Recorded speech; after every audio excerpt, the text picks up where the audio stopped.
அண்மைச் செய்தி.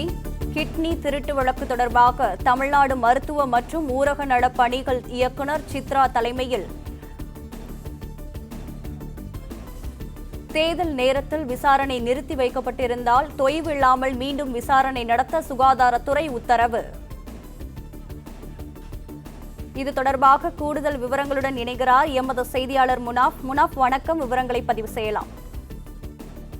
கிட்னி திருட்டு விவகாரம் தொடர்பாக மீண்டும் விசாரணையை கையில் எடுத்தது தமிழக சுகாதாரத்துறை. தமிழ்நாடு மருத்துவ மற்றும் ஊரக நலப்பணிகள் இயக்குநர் சித்ரா தலைமையில் மீண்டும் விசாரணை மேற்கொள்ள உத்தரவானது வழங்கப்பட்டிருக்கிறது. தேர்தல் நேரத்தில் விசாரணை நிறுத்தி வைக்கப்பட்டிருந்ததால் ஓய்வு இல்லாமல் மீண்டும் விசாரணை நடத்த தமிழ்நாடு சுகாதாரத்துறை உத்தரவு வழங்கியிருக்கிறது.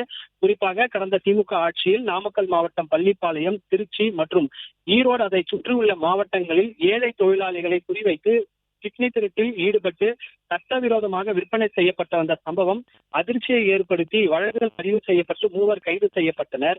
இந்த நிலையில புதிய அரசு பொறுப்பேற்றதற்கு பிறகு தமிழ்நாடு மருத்துவம் மற்றும் மக்கள் நல்வாழ்வுத்துறையில் மீண்டும் கிட்னி திருட்டு விவகாரம் தொடர்பாக கையில் எடுத்து அதை விசாரணை மேற்கொள்ளவும் நடவடிக்கை எடுக்கவும் உத்தரவானது வழங்கப்பட்டிருக்கிறது. கிட்னி திருட்டு சம்பவத்தில் மருத்துவர்கள், மருத்துவ பணியாளர்கள், செவிலியர்கள், இடைத்தாரர்கள் உள்ளிட்ட யாரு தவறு செய்திருந்தாலும் சட்டப்படி நடவடிக்கை மேற்கொள்ளவும் உத்தரவானது வழங்கப்பட்டிருக்கிறது. நாமக்கல் மாவட்டம், பள்ளிப்பாளையம், திருச்சி, ஈரோடு மாவட்டங்களை தவிர வேற எந்தெந்த மாவட்டங்களில் இது போன்ற சட்டவிரோத நடவடிக்கைகளில் ஈடுபட்டுள்ளனர் என்பது குறித்து விசாரணை மேற்கொண்டு நடவடிக்கை எடுக்கவும் உத்தரவானது வழங்கப்பட்டிருக்கிறது. மகாராஷ்டிரா மாநிலத்தைச் சேர்ந்த விவசாயிகள் உள்ளிட்டோரும் தமிழகத்தைச் சேர்ந்த கும்பல் துணையுடன் கிட்னி திருட்டு நடந்திருப்பது விசாரணையில் அம்பலமாகியது.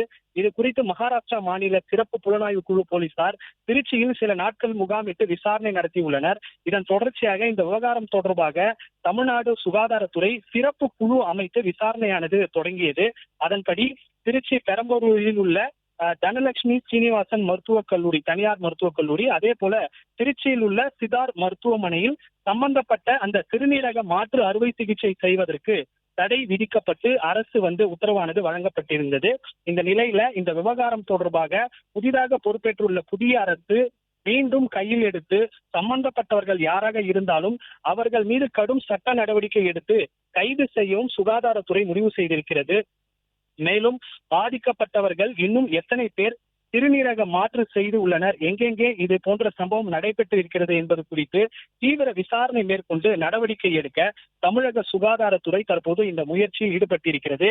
ஏற்கனவே கிட்னி திருட்டு சம்பவத்தில் 3 கைது செய்யப்பட்டு தொடர் விசாரணையில் இருந்து வரக்கூடிய நிலையில நாமக்கல் மாவட்டம், பள்ளிப்பாளையம், திருச்சி மற்றும் ஈரோடு அதை சுற்றியுள்ள மாவட்டங்களில் இது போன்ற வேறு யாரேனும் பாதிக்கப்பட்டிருக்கிறார்களா அல்லது வேறு ஏதேனும் மாவட்டத்தில் இது போன்ற பாதிப்புகளில் யாரேனும் ஈடுபட்டிருக்கிறார்களா என்பது குறித்து விரிவான விசாரணையை மீண்டும் துவங்கவும் தமிழ்நாடு மருத்துவத்துறை உத்தரவானது வழங்கப்பட்டிருக்கிறது.